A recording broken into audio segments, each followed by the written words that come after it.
सगळ्यात महत्वाची जर कुठली गोष्ट असेल तर आम्ही ठरवलं पाहिजे आम्हाला काय व्हायचंय, आम्ही ठरवलं पाहिजे आम्हाला नेमकं काय करायचंय, आम्ही ठरवलं पाहिजे आम्हाला नेमकं कुठं पोहोचायचंय. हे ज्याला कळतं तो तिथं पोहोचतो. ही सगळ्यात महत्वाची गोष्ट. उदाहरणार्थ तुम्ही कोपरगावच्या बस स्टँडवर दिवसभर उभा राहिला, गाड्या येत आहेत, गाड्या जात आहेत. कुणीतरी सायंकाळी विचारलं, अरे दिवसभर बघतोय तू स्टँडवरच उभा आहे, तुला कुठं जायचंय का? गाड्या येत आहेत जात आहेत, तू कुठल्याच गाडीत बसला नाहीस, असं का? तो उभा राहणारा म्हटला, मला जायचंय खरं, गाडीची वाट पाहतोय हे खरं, पण कुठं जायचंय हेच माहिती नसल्यामुळं कुठल्या गाडीत बसायचं हाच सगळ्यात मोठा प्रश्न आहे. अनेकांच्या आयुष्यात सगळ्यात मोठी अडचण हीच होते, नेमकं जायचं कुठं हेच माहिती नसल्यामुळं गाड्या येतात आणि गाड्या जातात, आम्ही जागेवरच उभा असतो. ही आमची सगळ्यात मोठी शोकांतिका आहे. सचिन तेंडुलकरला इयत्ता चौथीमध्ये कळालं आपण उत्तम फलंदाजी करू शकतो, चौथीच ठरलं मला फलंदाजच व्हायचंय, बाकी काही लक्ष दिलं नाही. आयुष्यभर तो फक्त फलंदाजी फलंदाजी आणि फलंदाजीच करत राहिला. तो जागतिक कीर्तीचा फलंदाज झाला. इरफान पठाणला इयत्ता 9वीत कळालं आपण उत्तम गोलंदाजी करू शकतो, मला गोलंदाजच व्हायचाय. तो तिथून सराव करत राहिला, तो भारतीय क्रिकेट संघात गेला. पण सचिन तेंडुलकर इतकी प्रसिद्धी ख्याती मिळवू नाही शकला का? सुरुवात उशिरा झाली. तुमची सुरुवात जेवढ्या लवकर होईल तेवढ्या अधिक शिखरावर तुम्ही पोहोचाल. हे सगळ्यात महत्वाचं. ठरवू द्या आता काय करायचंय तुम्हाला, काय बनायचंय तुम्हाला. आमची अडचण अशी आहे, आमचं ठरलेलंच नाही. आम्ही येता मगाशी वाचनालयाचं उद्घाटन केलं, अनेक पुस्तकं तिथं ठेवली.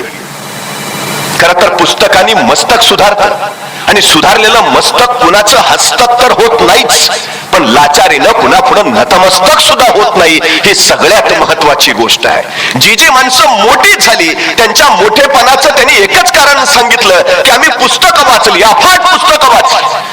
10वीच्या परीक्षेमध्ये प्रथम क्रमांक आल्यावर परळच्या चाळीत डॉक्टर बाबासाहेब आंबेडकरांचा सत्कार ठेवला आणि त्यावेळी कृष्णाजी अर्जुन केळुसकर प्रमुख पाहुणे होते. कृष्णाजी अर्जुन केळुसकरांनी त्यावेळी भीमराव आंबेडकरांना गौतम बुद्ध नावाचं पहिलं पुस्तक भेट म्हणून दिलं. डॉक्टर बाबासाहेब आंबेडकर असं लिहितात की त्यावेळी माझ्या हातात जर ते पुस्तक पडलं नसतं तर भारतीय राज्यघटनेचा शिल्पकार म्हणून मी कधीच उभा राहू शकलो नसतो.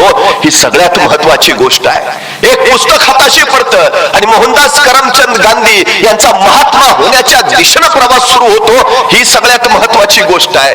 एक पुस्तक तुमच्या आयुष्यात अफाट क्रांती करू शकतं, तुम्हाला बदलून टाकू शकतं, तुम्हाला प्रेरणा देऊ शकतं, तुम्हाला पुढं पुढं पुढं विलक्षण पुढे घेऊन जाऊ शकतं. हे सगळ्यात महत्वाचं आहे. मला आताच्या काळामध्ये हे वाचनालय ही पुस्तकं फार महत्वाची वाटतात, कारण हल्ली माणसं वाचत नाहीत. ही आमची सगळ्यात मोठी अडचण आहे.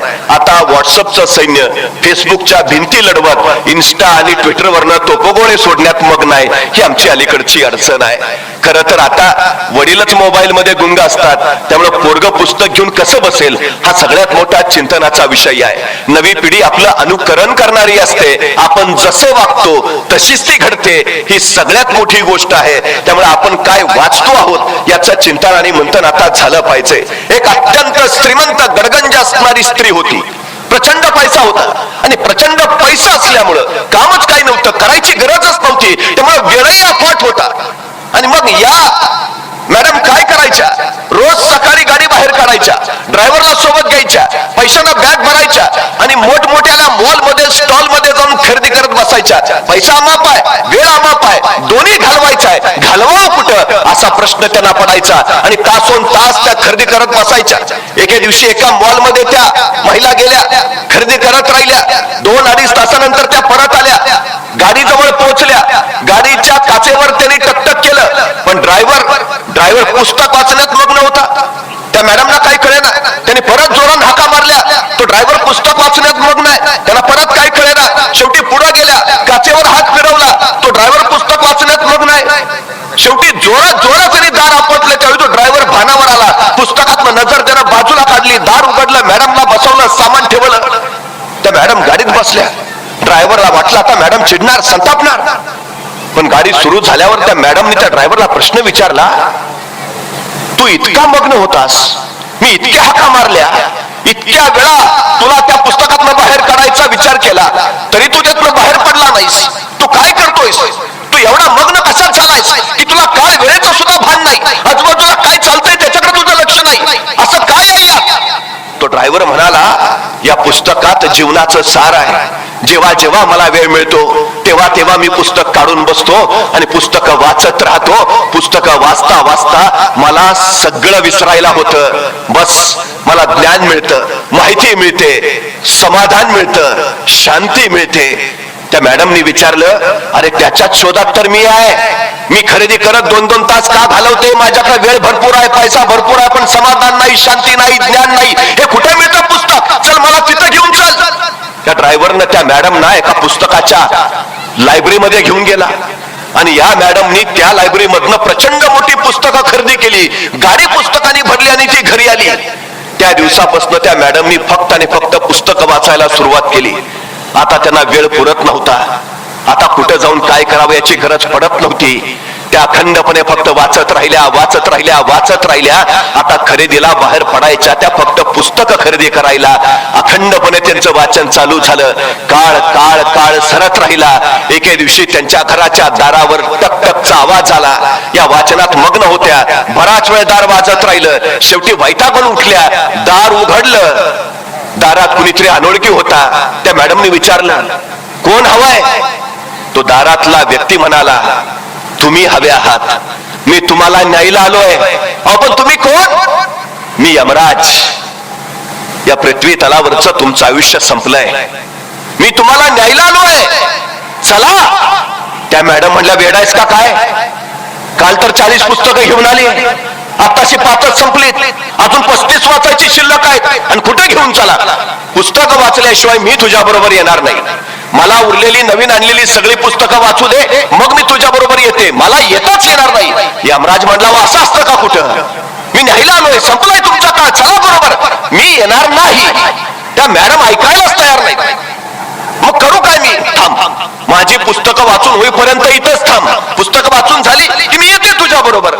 शेवटी यमराजाचा नाईलाज झाला. म्हणला, ठीक आहे, बसतो इथं, वाचा तुमचं काय ते उरकान, चला पटकन. तो यमराज दाराजवळच थांबला. या मॅडम परत पुस्तकं वाचायला आत गेल्या. 1-2 तास झाले. परत दारावर थप्पा पडायला लागल्या. त्या बाई वैतागानं उठल्या. दार उघडलं. दारात परत यमराजच. आता काय? अहो तुम्ही पुस्तकं वाचत बसाल, पण मी इथं उभा राहून काय करू? तुमचं होईपर्यंत मला काहीतरी द्या ना, म्हणजे माझा वेळ जाईल. त्या मॅडम म्हटल्या, थांब. आत गेल्या. 10-20 पुस्तकं घेऊन आल्या. यमाच्या हातात दिली. माझी पुस्तक वाचून होईपर्यंत तूही वाच.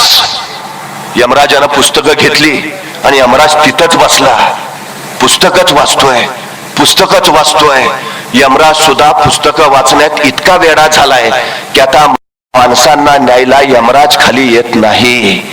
आता कधी कोरोना येतो, कधी ओमायक्रॉन येतो, कधी एखादा अपघात होतो, नाहीतर अटॅक होतो, पण यमराज आलाय आणि कुणाला घेऊन गेलाय असं होत नाही. यमराज तेव्हापासून पुस्तकं वाचण्यात जो मग्न आहे तो अजून पुस्तकच वाचतोय. गोष्ट साधी आहे, हसण्यावर नेण्यासारखी आहे, पण याच्यातला अर्थ इतका मोठा आहे की ज्याच्या हातात पुस्तक आलं त्याचं मस्तक कुठल्याही प्रश्नात अडकत नाही. ही सगळ्यात महत्वाची गोष्ट आहे. सुधारायचं असेल, घडायचं असेल, वाढायचं असेल, बहरायचं असेल, फुलायचं असेल तर पुस्तकांनाच आपले संगाती बनवा, कारण तेच तुमच्या आयुष्याला आकार देऊ शकतात. ही सगळ्यात महत्वाची गोष्ट आहे. या फाउंडेशनचं मी मनपूर्वक अभिनंदन त्यासाठी करतो की आपण वाचनालय सुरू केलं. ही सगळ्यात आणि सगळ्यात महत्वाची गोष्ट आहे. हे सगळ्यात गरजेचं आहे, कारण याच्यातूनच आपली मुलं घडतील, याच्यातूनच उद्याची पिढी घडेल, याच्यातूनच विचार निर्माण होतील, याच्यातूनच संस्कार तयार होतील आणि संस्कारातूनच उद्याच्या पिढ्या घडत जातील. हे सगळ्यात आणि सगळ्यात महत्वाचं आहे. खरं तर एज्युकेशन हा 3 लॅटिन शब्दांपासून बनलेला शब्द आहे. एज्युकेरे, एज्युकेअर आणि एज्युकेशन म्हणजे विद्यार्थ्यांमधले सुप्त गुण शोधणं, त्या सुप्त गुणांचं संवर्धन करणं आणि त्यांना योग्य व्यासपीठ मिळवून देणं. या 3 क्रिया जिथं घडतात त्याला शिक्षण असं म्हटलं जातं.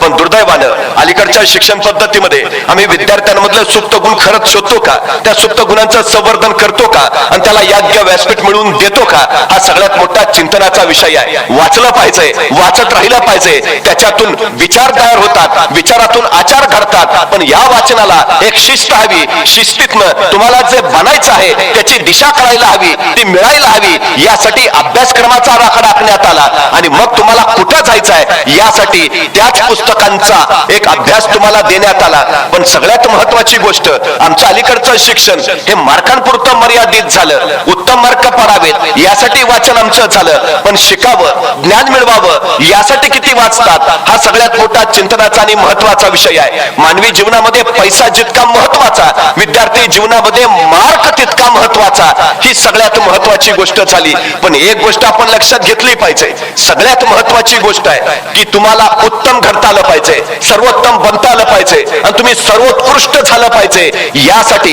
तुम्हाला जे जे करता येईल ते तुम्ही केलं पाहिजे, ही सगळ्यात महत्वाची गोष्ट आहे. तुम्ही कोण बनता याच्यामध्ये का अर्थ नाही, तुम्ही काय करता हे फार महत्वाचं आहे. तुम्ही कोण आहात हे महत्वाचं नाही, तुम्ही कोण होणार आहात हे फार महत्वाचं आहे. त्यामुळे सगळ्यात महत्वाची जर कुठली गोष्ट असेल तर आम्ही ठरवलं पाहिजे आम्हाला काय व्हायचं आहे, आम्ही ठरवलं पाहिजे आम्हाला नेमकं काय करायचं आहे, आम्ही ठरवलं पाहिजे आम्हाला नेमकं कुठं पोहोचायचं आहे. हे ज्याला कळतं तो तिथं पोहोचतो, ही सगळ्यात महत्वाची गोष्ट. उदाहरणार्थ, तुम्ही कोपरगावच्या बस स्टँडवर दिवसभर उभा राहिला, गाड्या येत आहेत, गाड्या जात आहेत, कुणीतरी सायंकाळी विचारलं, अरे दिवसभर बघतोय तू स्टँडवरच उभा आहे, तुला कुठं जायचंय का, गाड्या येत आहेत जात आहेत, तू कुठल्याच गाडीत बसला नाहीस असं का? तो उभा राहणारा म्हटला, मला जायचंय खरं, गाडीची वाट पाहतोय हे खरं, पण कुठं जायचंय हेच माहिती नसल्यामुळं कुठल्या गाडीत बसायचं हाच सगळ्यात मोठा प्रश्न आहे. अनेकांच्या आयुष्यात सगळ्यात मोठी अडचण हीच होते, नेमकं जायचं कुठं हेच माहिती नसल्यामुळं गाड्या येतात आणि गाड्या जातात, आम्ही जागेवरच उभा असतो. ही आमची सगळ्यात मोठी शोकांतिका आहे. बऱ्याच लोकांचं होतं काय की निर्णयच घेता येत नाही, म्हणजे सगळ्यात मोठी अडचण. काही लोकांना विचारावं की मग काय काय करायचं ठरवलंय, एखादा सांगतो मला समाजसेवा करण्याची आवड आहे, आम्ही सरळ सांगतो नको येऊस यात. तो का? हे आवडीचं क्षेत्र नाही, कारण आवड आली की तडजोड आली आणि तडजोड आली की काम संपलं. म्हणजे माणूस सांगत राहतो, मला लहानपणी खूप वाटायचं समाजासाठी काहीतरी करावं, नंतर लग्न झालं आणि मग बायकोचं करता करताच बाकीचं राहून गेलं. नको येऊस यात. हे क्षेत्र आवडीचं नाहीच आहे. मार खावा लागेल, प्रहार सोसावा लागेल, स्वतःला जाणून घ्यावं लागेल, तेव्हा समाज उजळून निघेल. हे सगळं सोसायची जर तयारी असेल तर ये ठरलं पाहिजे काय करायचं आहे. सचिन तेंडुलकरला इयत्ता 4थी मध्ये कळालं आपण उत्तम फलंदाजी करू शकतो, 34 ठरलं मला फलंदाजच व्हायचं आहे, बाकी काही लक्ष दिलं नाही. आयुष्यभर तो फक्त फलंदाजी आणि फलंदाजीच करत राहिला, तो जागतिक कीर्तीचा फलंदाज झाला. इरफान पठाणला इयत्ता 9वीत कळालं आपण उत्तम गोलंदाजी करू शकतो, मला गोलंदाजच व्हायचा आहे, तो तिथून सराव करत राहिला, तो भारतीय क्रिकेट संघात गेला. पण सचिन तेंडुलकर इतकी प्रसिद्धी ख्याती मिळवू नाही शकला का? सुरुवात उशिरा झाली. तुमची सुरुवात जेवढ्या लवकर होईल तेवढ्या अधिक शिखरावर तुम्ही पोहोचाल, हे सगळ्यात महत्वाचं. ठरवू द्या आता काय करायचंय तुम्हाला, काय बनायचंय तुम्हाला. आमची अडचण अशी आहे, आमचं ठरलेलंच नाही हो, आणि नव्या पिढीचं तर अजिबात ठरलेलं नाही. एखाद्याला विचारावं तुला काय व्हायचंय, बघू आई म्हणते डॉक्टर हो, बाबांचं चाललंय नको इंजिनियरच हो. अरे तुला काय वाटतं? नाही मी अजून ठरवलं नाही. मग करणार काय? बाबा म्हणलेत कायचं नाही झालं तर माझ्या जागेवर चिटकवतो. चिटका. काय अपेक्षा आहेत आमच्या, काय स्वप्न आहेत आमची. आमच्या पोरांच्या वरात स्वप्न पेरायला शिकलं पाहिजे, आम्ही स्वप्न दाखवायला शिकलं पाहिजे त्याला. तुमचा खिसा जेवढा असतो ना तेवढंच तुम्हाला मिळतं, तेवढा खिसा शिवून घेताना एवढा मोठा शिवून घ्या की तुम्हाला मोठं मिळालं पाहिजे, हे सगळ्यात महत्वाचं आहे. स्वप्न मोठी मोठी मोठी बघायला शिकवा आमच्या पोरांना. बस झालं नाही, असंख्य माणसं आहे. ठरवलं, पटकन ठरवलं. छोटा नरेंद्र घरात खेळत होता, पाहुणे आले आणि आलेल्या पाहुण्यांनी त्या नरेंद्रला विचारलं बा तू कोण होणार, आणि तो छोटा नरेंद्र म्हटला मी ड्रायव्हर होणार. वडील बघत राहिले, आपल्यातला कोणी असता तर पहिली वाजवली असती पाहुण्यांसमोर सगळी. नरेंद्राचे वडील चिडले नाहीत, रागावले नाहीत, म्हणले नरेंद्र ड्रायव्हरच हो. पण भिंतीवर कुरुक्षेत्रावर अर्जुनाला भगवद्गीता सांगणाऱ्या भगवान श्रीकृष्णांचं चित्र होतं. नरेंद्राचे वडील म्हणाले ड्रायव्हरच हो, पण या अर्जुनाचं सारथ्य करणाऱ्या भगवान श्रीकृष्णासारखा ड्रायव्हर हो.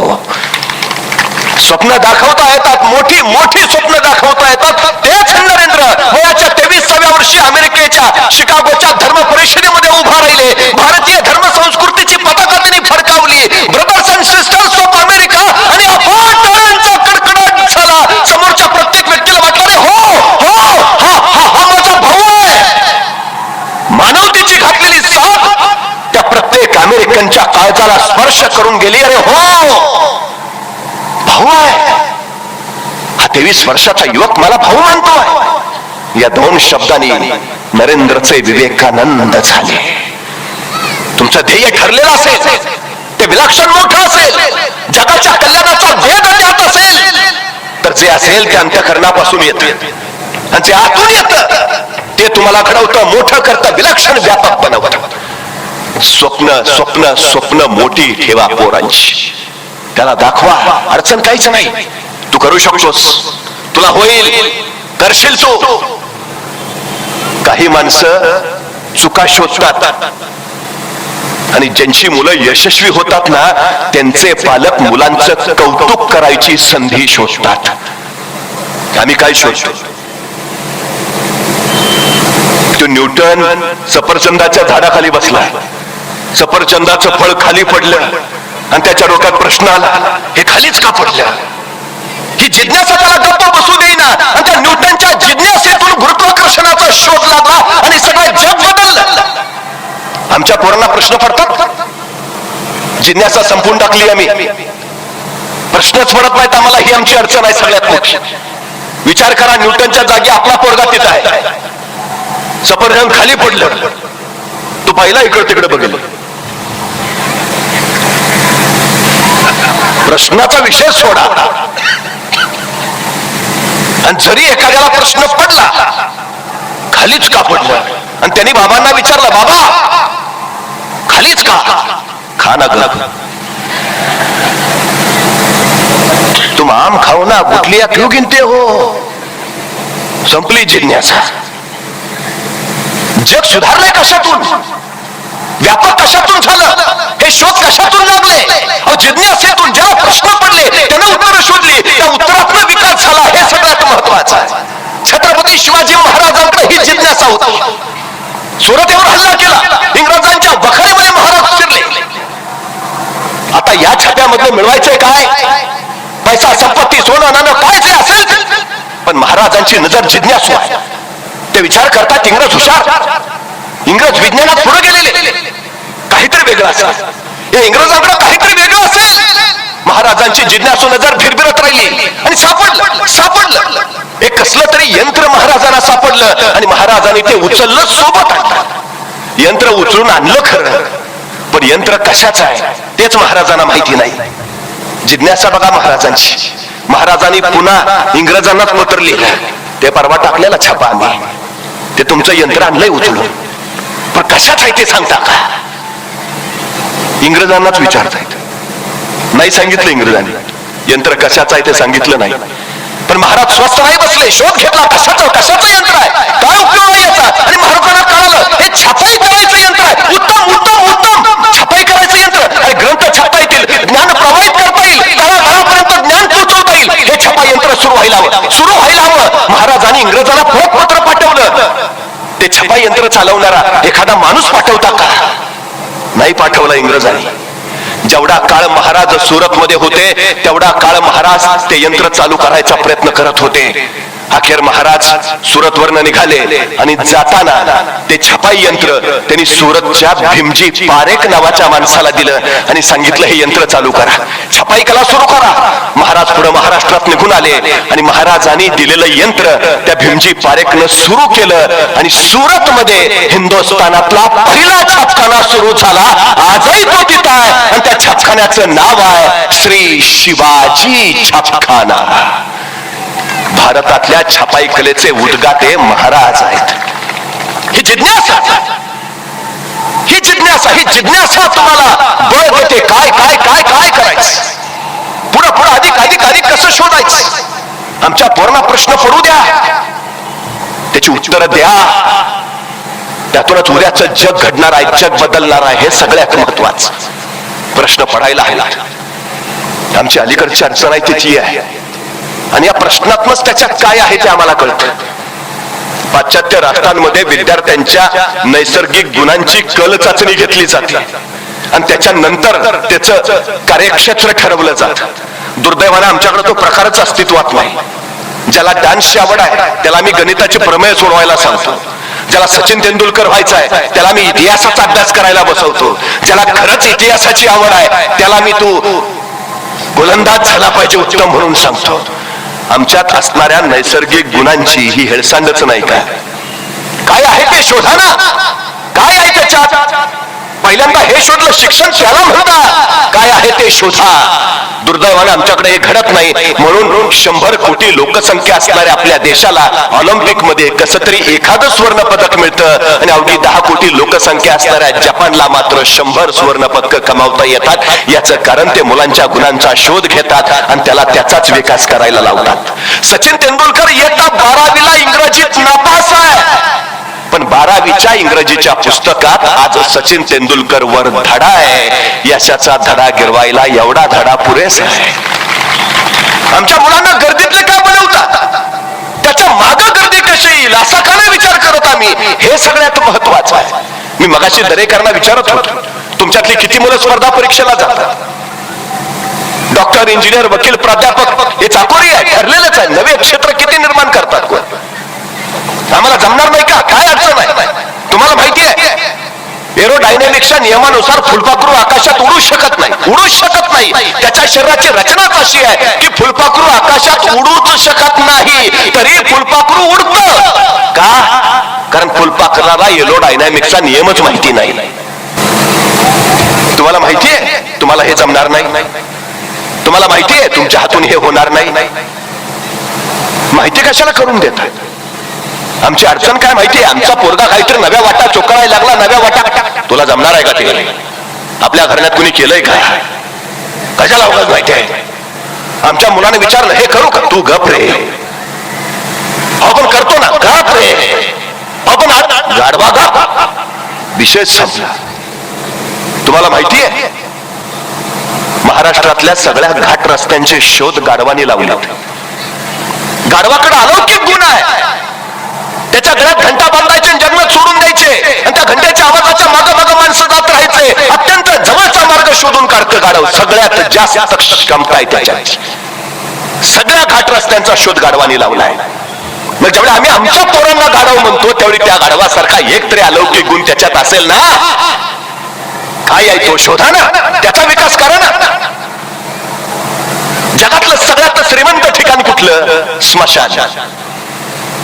प्रत्येकात काही ना काही अलौकिक गुण आहे, पण आम्हाला पत्ताच लागत नाही. तो तसाच पडून राहतो. चौघांच्या खांद्यावर आम्ही स्मशानात जातो आणि आमच्या बरोबरच तो गुण तिथंच. असे असंख्य गुण तिथं पडलेत, ज्यातून जग घडवता आलं असतं, जग सुधारता आलं असतं, पण काही उपयोग नाही. पण जगातलं सगळ्यात श्रीमंत ठिकाण आहे ते. प्रोत्साहन द्या ना, प्रोत्साहन द्या. ज्यांची मुलं जिल्हा पोलीस प्रमुख होतात, ज्यांची मुलं जिल्हाधिकारी होतात, त्यांच्या घरातलं वातावरण तुम्ही कधी बघितलंय का? घडतात तो मुलं त्यांची. आमची का नाही मुलं घडत? प्रेरणा देणं काय प्रकार असतो? त्यांच्या घरातलं ते मूल उघडं नागडं कपडे न भरताच घरात फिरत असतं. आई चिडत नाही, रागवत नाही, संतापत नाही. त्या मुलाला म्हणते बाळ किती सुंदर दिसता हो तुम्ही. त्या पोराला आश्चर्य वाटतं, शर्ट नाही, चड्डी नाही, आणि आई म्हणते सुंदर दिसता. ताईला म्हणता आई खरंच? म्हणले असे सुंदर दिसतात, चड्डी घातल्यावर किती सुंदर दिसायचं. ते पोरगं परत जातं, चड्डी घालून येतो. आई आता कसा दिसतो? चड्डी घातल्यावर एवढे सुंदर दिसतात, शर्ट घातल्यावर किती सुंदर दिसाल. पोरगं परत जातं, शर्ट घालून येतं. आई आता कसा दिसतो? कपडे घातल्यावर एवढे सुंदर दिसतात. जराशी पावडर लावली, थोडासा भांग पडला, किती छान दिसाल. पोरगं परत जातं, पावडर लावतं, भांग पडतंय. आई आता कसा दिसतो? तोपर्यंत बाबा आलेले असतात. अख्ख्या धोंडेवाडीत तुमच्या इतकं कुणी देखलं नाही. पोराला आणखी उत्साह येतो, आजूबाजूला जातो, आजूबाजूला मी कसं आहे? कलेक्टर आहे माझा. तो संपला विषय. मुलगा कलेक्टरच. काय करायला करावं? काय लागतं? हे कौतुकाची थाप आमच्या पोराला घडवणारी ठरू शकते. एक कौतुकाची थाप. बळ द्या ना, फक्त प्रोत्साहन द्या, प्रेरणा द्या, बस. काही अडचण नाही. मला सांगा ना, छत्रपती शिवाजी महाराज 12 वर्षाचे आहेत. स्वराज्य हे महाराजा शहाजीराजे आणि माँसाहेब जिजाऊ यांचं काळी स्वप्न आहे. 3 प्रयत्न केले शहाजीराजांनी, 3ही अपयशी झाले. शिवाजी महाराजांच्या माध्यमातून हा 4था प्रयत्न आहे. आणि ठरलं असं की थोरले पुत्र संभाजीराजे यांनी कर्नाटकात राज्य उभा करावं आणि धाकटे पुत्र शिवाजीराजे यांनी माँसाहेब जिजाऊंच्या सोबत पुण्यात राहून महाराष्ट्रातलं राज्य घडवावं. निघाले 12 वर्षाचे शुभाराजे माँसाहेब जिजाऊंबरोबर पुण्याकडे. एका पित्यानं काय द्यावं वडिलांना, आपल्या पुत्राला काय द्यावं? माझा आशीर्वाद आहे. कसं घडतं व्यक्तिमत्व, कसं नेतृत्व घडतं, कसं कर्तृत्व घडतं? एक पिता काय सांगतोय पुत्राला? 12 वर्षाचा पुत्र. त्यावेळी शहाजी राजांनी स्वतः तयार केलेली एक मुद्रा शुभा राजांच्या हातावर ठेवली. हे घडवायचंय तुम्हाला, स्वप्न दिलं, महत्वाकांक्षा दिली. काय करायचंय तुम्हाला? हे विश्वास किती आहे पित्याला? माझा पुत्र हे करेल, करणारच. काय सांगतात शहाजीराजे मुद्रेतून? प्रतिपक्ष चंद्रलेखेव मुद्रावर विष्णू विश्ववंदिता शहापुरो शिवजातस्य मुद्रा घौरीव राजते. एक पिता स्वप्न पाहतोय, सांगतोय काय? प्रतिपदेच्या चंद्राच्या कलेप्रमाणे तुमचं राज्य वाढत वाढत वाढत जाईल आणि एक दिवस ते विश्वाला वंदनीय होईल. किती खात्री आहे? अजून सुरुवात व्हायची, अजून शिवाजी महाराज पुण्यात पोहोचायचे आणि शहाजी राजे सांगतायत मला खात्री आहे तुमचं राज्य प्रतिपदेच्या चंद्राच्या कलेप्रमाणे वाढत वाढत जाईल आणि एक दिवस ते विश्वाला वंदनीय होईल. बाकीचा विषयच नाही हो. तुम्हाला जमेल का? कराल का? होईल का? शंकाच नाही, अजिबात नाही. तुम्ही विश्वास ठेवा, पिढीवर विश्वास ठेवा, मुलांवर विश्वास ठेवा, बळ वाढवा. करणारच.